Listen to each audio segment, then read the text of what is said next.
I've been principal of Southside High School for 13 years. And over the course of the 13 years, we've done a lot of internal reform, all of it aimed at closing the achievement gap in the school and making sure that every child had equitable opportunities. So the process began with accelerating all kids in mathematics and then gradually detracking the schools so that all of our kids are in an honors curriculum and enter our IB program in grades 11 and 12. What's happening is that all of those equity initiatives are being put off to the side in order to comply with a lot of the regulations. And in addition, part of my worry is that there will be a lot of unintended consequences that will also occur. When you start to evaluate teachers by test scores, suddenly they look at the roster of kids and they say, well, wait a minute. That's a student who doesn't come to school very often, or that's a student who always gets in trouble, or that's a student with a profound learning disability.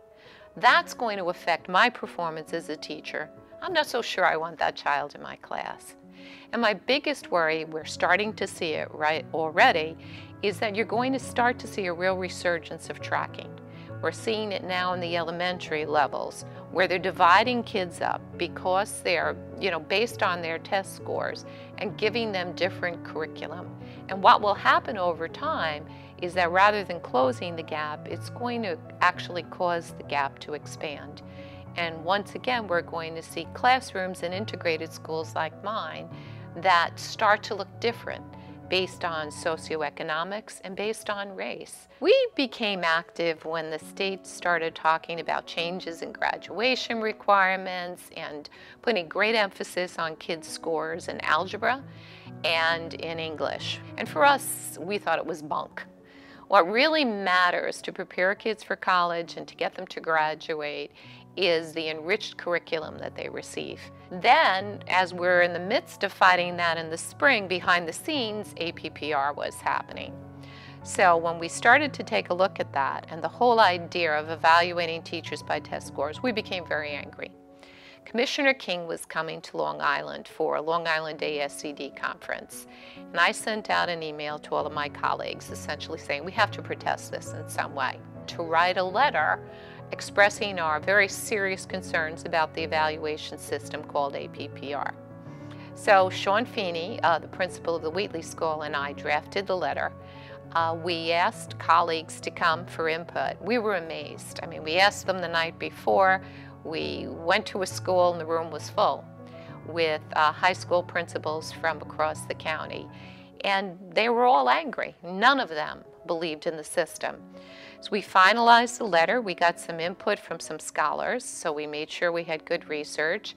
And then we sent the letter across the state for signatures.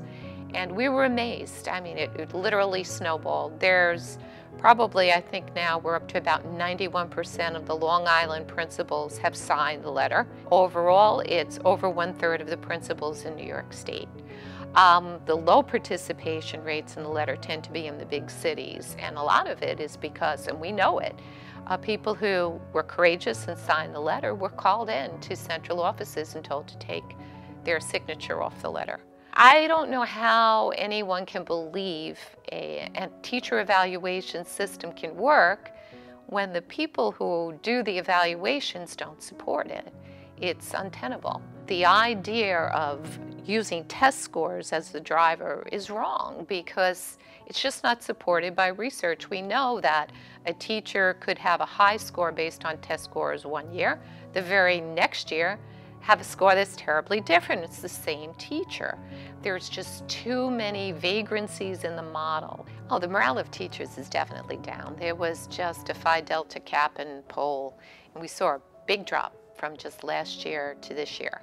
And I predict that next year it will be bigger still. When that hyper-focus is on test scores, when you're being told that lots of kids are going to fail the test, by the state education department, it has a really profound effect on teachers because they are forced to engage in the kinds of teaching behaviors that they know are not in the best interest of their students. I have maybe a little bit more freedom than some other people do, But I am prepared at this point, even though I would hope to stay as principal for several years into the future, that if it comes a time where the state decides that the way I've evaluated teachers is not in accordance with what they believe those evaluations should be, that I'm prepared to stand up and pay the consequences, whatever they might be.